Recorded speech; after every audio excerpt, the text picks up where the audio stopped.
झारखंड के पूर्व मुख्यमंत्री और अब फिर से बने मुख्यमंत्री हेमंत सोरेन 148 दिन जेल में रहने के बाद बाहर आए। रांची हाईकोर्ट की जज जस्टिस रंगन मुखोपाध्याय की सिंगल बेंच ने जमीन पर कब्जे से जुड़े मनी लॉन्ड्रिंग मामले में हेमंत सोरेन को जमानत देते हुए कहा कि तथ्यों से लगता है कि सोरेन के खिलाफ ईडी के सभी आरोप आधारहीन हैं।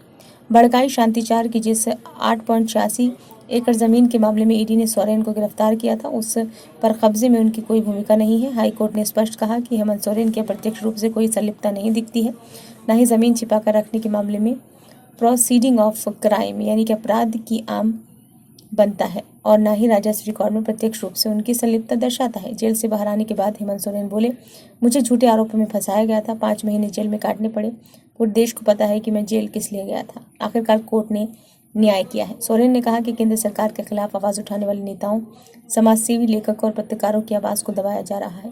मैंने जो काम शुरू किया है, जो युद्ध मैंने छेड़ा है, उसे पूरा जरूर करूंगा। हेमंत सोरेन ने बृहस्पतिवार गुरुवार को झारखंड के 13वें मुख्यमंत्री के तौर पर शपथ ली। 5 महीने पहले इसी राजभवन में उनका इस्तीफा सौंपने के बाद ईडी ने उन्हें गिरफ्तार किया था। हेमंत सोरेन ने सोमवार को विधानसभा के विशेष सत्र के दौरान विश्वास मत हासिल कर बहुमत साबित कर दिया। विश्वास मत के दौरान उनके समर्थन में 45 विधायकों के मत पड़े, जबकि बहुमत का आंकड़ा 39 था। झारखंड विधानसभा चुनाव अक्टूबर के तीसरे हफ्ते में संभव है। 10 सितंबर के बाद कभी भी चुनाव तिथियों की घोषणा हो सकती है।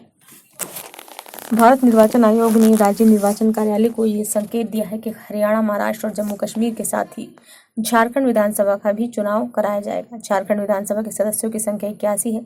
चुनाव जीतकर सांसद बनने के बाद झामुमो की जोबा मांझी, अनिल सोरेन, भाजपा के मनीष जायसवाल और महतो ने विधायक पद से इस्तीफा दे दिया था। झामुमो की विधायक रही सीता सोरेन ने भी भाजपा में शामिल होने के बाद इस्तीफा दे दिया था। ऐसे में विधानसभा के विधायकों की वर्तमान संख्या 76 है। हेमंत सोरेन के जेल में रहते लोकसभा चुनाव में झारखंड मुक्ति मोर्चा का शानदार प्रदर्शन रहा। उसने आदिवासी क्षेत्रों की 7 सीटें जीती। अब जब हेमंत सोरेन बाहर आकर मैदान में आ गए हैं, तो उनका गठबंधन और मजबूती से लड़ेगा। अब तो हेमंत के साथ पूरी इंडिया गठबंधन की ताकत भी मौजूद है। हमदर्दी का भी फैक्टर उनके पक्ष में जाता है। वैसे भाजपा भी झारखंड में मजबूत है और मुकाबला तगड़ा होने की संभावना है। देखना यह है कि हेमंत सोरेन के मैदान में आने से चुनाव में क्या फर्क पड़ता है। उनके पीछे पत्नी कल्पना ने भी मैदान खुद अच्छे से संभाला था।